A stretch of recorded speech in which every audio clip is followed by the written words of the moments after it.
അസ്സലാമു അലൈക്കും വറഹ്മത്തുള്ളാഹി വബറകാതുഹു. അല്ലാഹു സുബ്ഹാനഹു വതആലയുടെ കാരുണ്യത്തിൽപ്പെട്ടൊരു കാരുണ്യമാണ് ചെറിയ ചെറിയ കർമ്മങ്ങൾക്ക് വലിയ വലിയ പ്രതിഫലങ്ങൾ നൽകുക എന്നുള്ളത്. അത്തരത്തിൽ അള്ളാഹുവിൻ്റെ റസൂല് പഠിപ്പിച്ചു തന്ന ചില സൽക്കർമ്മങ്ങളുണ്ട്. ആ സൽക്കർമ്മങ്ങളെക്കുറിച്ച് പരാമർശിക്കപ്പെടുന്ന ഹദീസാണ് ഇന്ന് നമ്മൾ സംസാരിക്കാൻ ഉദ്ദേശിക്കുന്നത്. ഒരിക്കൽ അള്ളാഹുവിൻ്റെ റസൂല് പറയുകയുണ്ടായി, നിശ്ചയമായും സ്വർഗത്തിൽ ചില റൂമുകളുണ്ട് അഥവാ ഭവനങ്ങളുണ്ട്. ആ ഭവനത്തിൻ്റെ പ്രത്യേകത എന്താണെന്നറിയോ? അതിൻ്റെ പുറം ഭാഗം ഉള്ളിൽ നിന്നും അതിൻ്റെ ഉൾഭാഗം പുറമേ നിന്നും കാണപ്പെടും എന്നർത്ഥം. അത്തരത്തിലുള്ളൊരു ഭവനം. അപ്പോൾ നമ്മൾ ചിന്തിക്കും, എന്തിനാണ് അങ്ങനത്തെ ഭവനം എന്നല്ലേ? ഉള്ളിൽ നോക്കിയാൽ പുറം കാണും, പുറം നോക്കിയാൽ ഉള്ളും കാണുകയാണെങ്കിൽ പിന്നെ എന്തിനാ ഭവനം എന്ന് പലരും ചിന്തിക്കും. പക്ഷെ നമ്മൾ ചിന്തിക്കേണ്ടത്, അത് എല്ലാവർക്കും അത്തരത്തിൽ കാണാൻ അല്ലാഹു സുബ്ഹാനഹു വ തആല കഴിവും കൊടുക്കൂല, ഭവനവും കൊടുക്കൂല. അതിൻ്റെ ഉടമസ്ഥർക്ക് മാത്രമേ അത്തരത്തിൽ കാണാൻ സാധിക്കുകയുള്ളൂ എന്നുള്ളതാണ്. ഇത് പറഞ്ഞപ്പോൾ ഒരു ഗ്രാമീണൻ നബി സല്ലല്ലാഹു അലൈഹി വസല്ലമയോട് ചോദിക്കുന്നുണ്ട്, നബിയെ, ആർക്കുള്ളതാണ് അത്തരത്തിലുള്ള ഭവനം എന്ന് നബി സല്ലല്ലാഹു അലൈഹി വസല്ലമയോട് ചോദിക്കുന്നുണ്ട്. അപ്പോൾ നബി സല്ലല്ലാഹു അലൈഹി വസല്ലം ഒന്നാമതായി പറഞ്ഞു കൊടുത്ത ആർക്കാണെന്നറിയോ? അതാബൽ കലാം എന്നുള്ളതാണ്.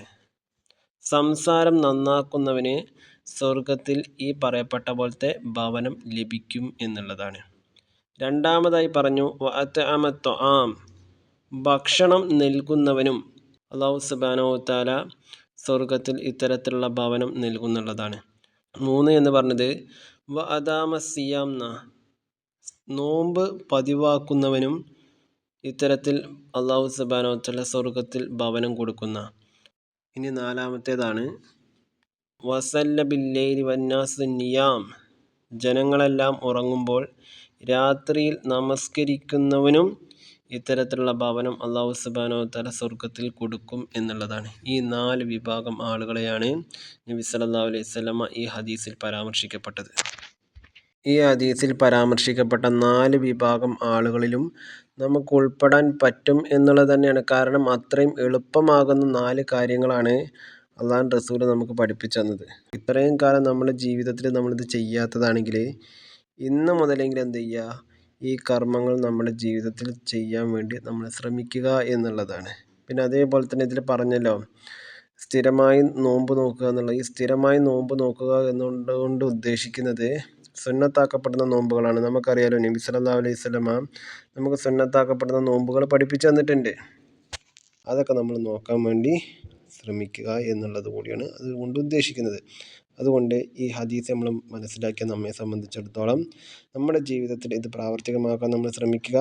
അള്ളാഹുവിൻ്റെ സ്വർഗ്ഗം മാത്രം ലക്ഷ്യമാക്കി ജീവിക്കുക. എന്നാലേ നമുക്ക് സൽക്കർമ്മങ്ങളെ നിലനിർത്താൻ പറ്റുള്ളൂ.